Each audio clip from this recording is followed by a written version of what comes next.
this up, I would like to acknowledge some of the men that Walt has started out in the painting business. First of all, there is John Brooker. I don't believe Johnny's here tonight. He grew up with, as a young boy, we knew him and his father Eddie and our good friend Lawrence and Larry Scott. They hunted with Walt.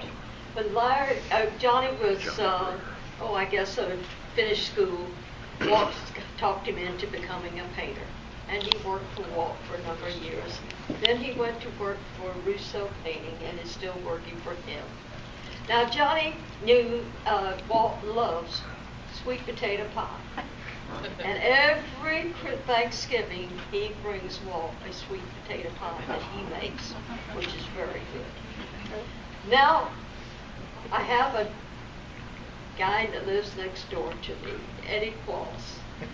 I call him the kid next door because we've known Eddie since he was just a young boy. He moved in the house with his mother and dad and his brother Mickey the same time we moved in our house. Okay, Mickey now is in North Carolina, but Eddie still lives next door to us. Walt started Eddie and Mickey both in the painting trade, and they worked with Walt for years.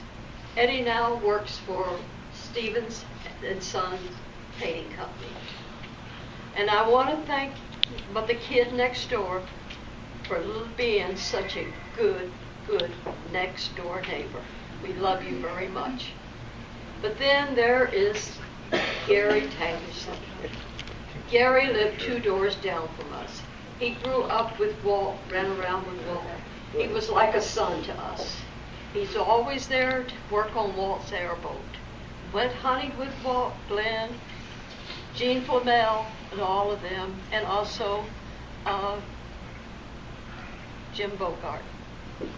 Now, Gary worked with Walt under Brandon and Marino painting until Walt closed his shop. Now, this boy, I still call him a young boy, he lives in Okeechobee, and he travels every day from Okeechobee to Palm Beach and works at the Breakers as a painter. And we dearly love you, Gary, and miss you. Come see us more often. Then there is our son, Glenn. You had to bring him up. Then there is our son, Glenn. Well, Walt said when he was little, he said, if that boy becomes a painter, I'm going to break his arm. He was about 3 years old, and he fell and broke his arm. Looked outside. What was he doing?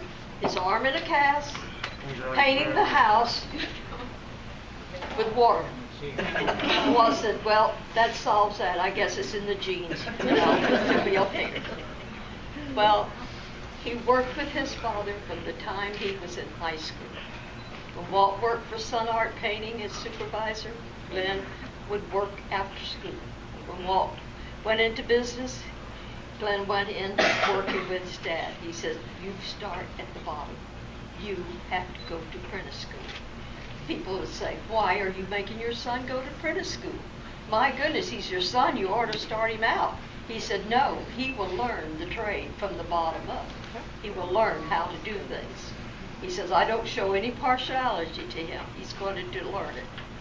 Well, he became a painter. He worked with his dad.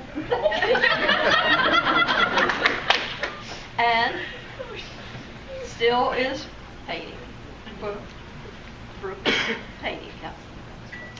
Now there is 2 other men that I would like to talk about. Walt did not start them as painters, but there is handsome Dave Stone. Dave went to work at Sun Art Painting when Walt was supervisor. And he has been a very good friend to Walt all these years. And we love you, Dave, and thank you for being a good friend. Dave now works for Regal Paint Stores. And then there is Jeff McKinley. Jeff came to work at Sun Art when Walt was working there too. Well, Jeff has beautiful, curly, red hair. Back then, you know, it was you're not supposed to have long hair. And Walt constantly fussed at Jeff for having long hair. He would tell him, either cut it off or stick it underneath the cap. Well, Jeff still has that beautiful hair. Don't cut it, Jeff. Jeff is president of the PDCA, which Walt is vice president of. And thank you again, Jeff, for everything you've done for Walt. Now, Walt closed his business back in '94, went to work for his good friend Jerry Russo. Worked for Jerry for a number of years. Left Jerry, went to work for his good friend Brad Brooks. Worked with Brad up until he retired last August. Something Walt said he would never do, but then finally had to do this. Because he has worked all his life and he doesn't know how to stay home and just sit. It's terrible for him.